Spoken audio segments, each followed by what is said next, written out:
We have yet another big trade to break down today. At this point, all of the insiders that are actually covering trade deadline day itself on Sportsnet and TSN are going to have a pretty boring day. So the Toronto Maple Leafs have made another big splash. I think at this point it's safe to say that Kyle Dubas and the Leafs are completely all in this season. The Maple Leafs have acquired defenseman Jake McCabe, 50% retained from the Chicago Blackhawks, along with Sam Lafferty, a conditional 5th in 2024 and another conditional 5th in 2025.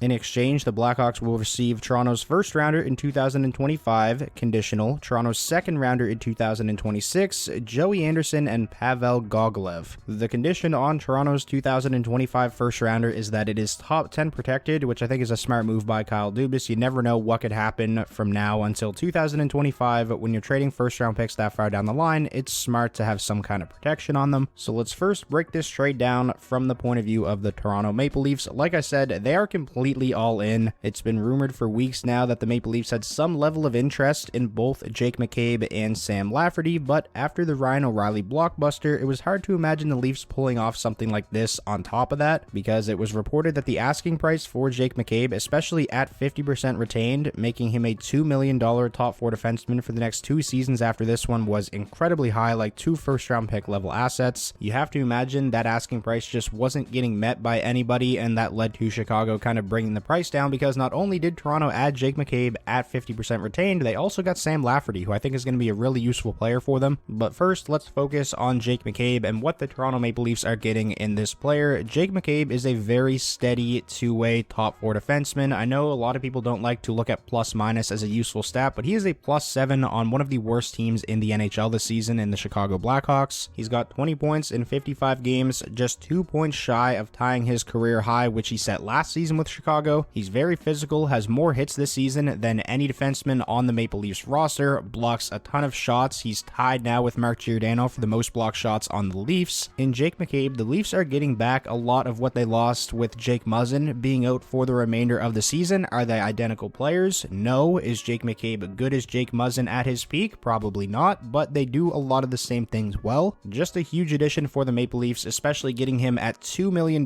for the next 2 seasons after this one for a cap-strapped team. That is massive. And like I mentioned, I feel like Sam Lafferty is going to be a very useful player for Toronto as well. I think he's going to be a welcome addition to their 4th line. He's having a career year in Chicago, career high 21 points in 51 games. He's tied for the league lead in shorthanded goals with 4. He's a very dangerous player on the penalty kill, loves to lay the body. The only forward on the Maple Leafs with more hits than Sam Lafferty this season is Zach Aston Reese. I think a potential 4th line of Lafferty, Noel Acciari, and Zach Aston Reese is going to be really good for the Maple Leafs in the postseason. And man, the Eastern Conference just continues to get better and better. We had Vladimir Tarasenko going to the Rangers. They're likely getting Patrick Kane as well. Bo Horvat to the Islanders. We had Timo Meier dealt to the New Jersey Devils yesterday. Obviously, before making this trade, the Leafs got Ryan O'Reilly and Acciari. The Eastern Conference playoffs are going to be nuts this season. And for the Blackhawks, I think you can't be mad about this return. It's about par for the course, what I expected to see go back to Chicago in any kind of Jake McCabe trade. The Blackhawks now have 2 first-round picks in each of the next 3 NHL drafts. They're rebuilding the right way, moving 2 veteran guys who aren't going to factor into your long-term plans for the future.